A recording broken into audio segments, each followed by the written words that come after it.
الحمدللہ وحدہ الصلاۃ والسلام علی من لا نبی بعدہ اما بعد۔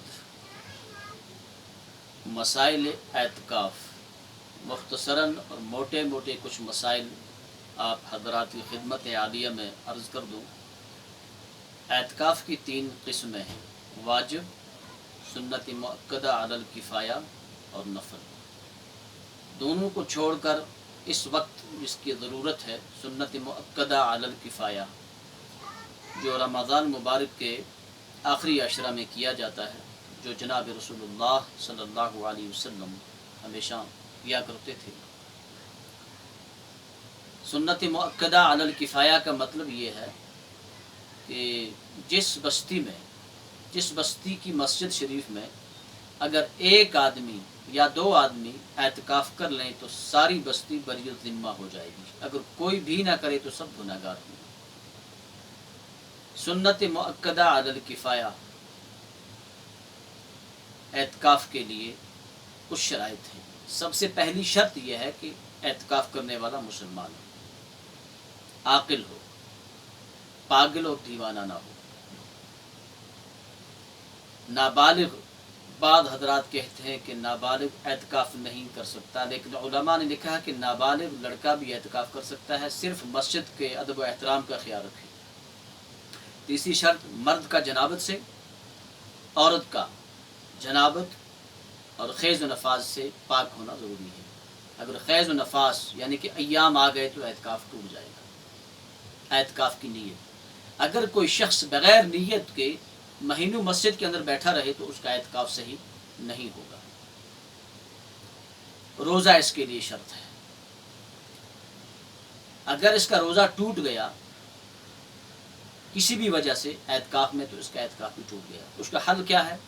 اس کا حل یہ لکھا ہے فقہا نے کہ وہ 10 دن کا اعتکاف کرے، لیکن 10 دن کا اعتکاف کرنا اس پر واجب نہیں ہے، لیکن اس 1 دن کا اعتکاف یہ ضرور کرے جو اس کو کسی عذر کی وجہ سے یا کسی وجہ سے اعتکاف اس کا ٹوٹ گیا ہے۔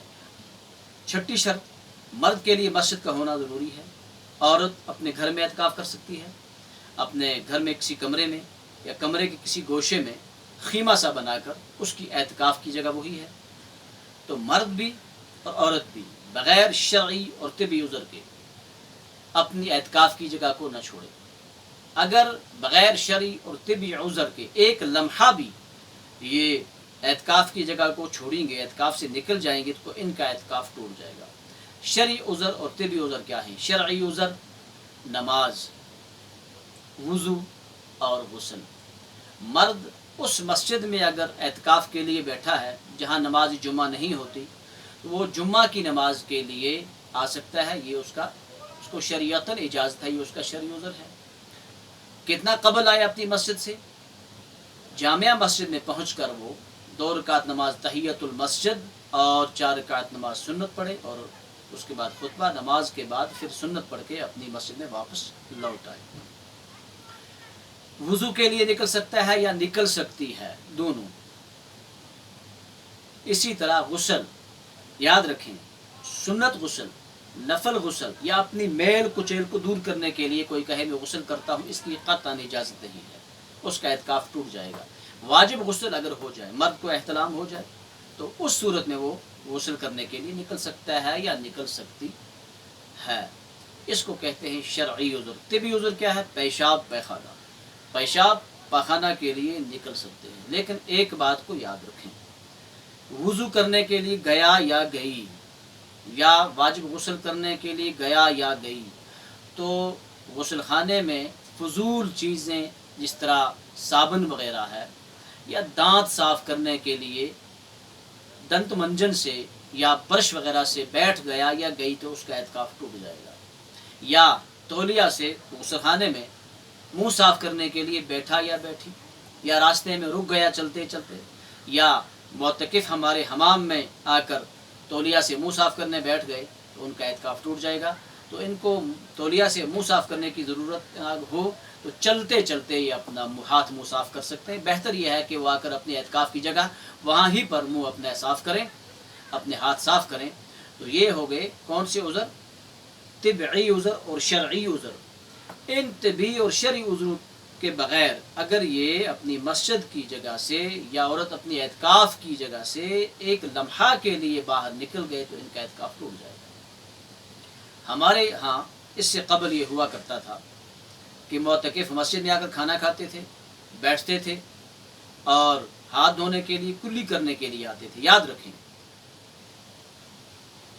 حمام مسجد کے حکم میں نہیں ہے، لہٰذا یہ ناک صاف کرنے کے لیے، ہاتھ دھونے کے لیے یا کلی کرنے کے لیے کھانا کھانے کے بعد حمام میں نہ آئے، بلکہ مسجد کی کھڑکی سے یہ ناک صاف کریں، ہاتھ صاف کریں، یا ان کو کوئی کلی وغیرہ کرنی ہو تو وہاں سے کریں۔ اسی طرح عورت گھر میں جہاں اعتکاف کے لیے بیٹھی ہے تو وہاں ہی سے کھڑکی سے وہ اپنا ناک صاف کرے، کلی کرے، ہاتھ وغیرہ دھو لے۔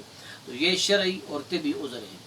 تو ان شرعی اور طبی عذر کے بغیر اگر یہ اعتکاف کی جگہ کو چھوڑ دے گا تو اس کا اعتکاف ٹوٹ جائے گا۔ یہ کچھ موٹے موٹے مسائل تھے جن کی غفلت کی وجہ سے اعتکاف ٹوٹ جاتا ہے، اعتکاف صحیح نہیں ہوتا۔ تو یہ اتنی ہی باتیں آپ حضرات کے سامنے آج میں کرنا چاہتا ہوں۔ اللہ تبارک و تعالی آپ کو بھی مجھے بھی کہنے اور سننے سے زیادہ عمل کرنے کی توفیق عطا فرمائے۔ وما علینا الا البلاغ المبین۔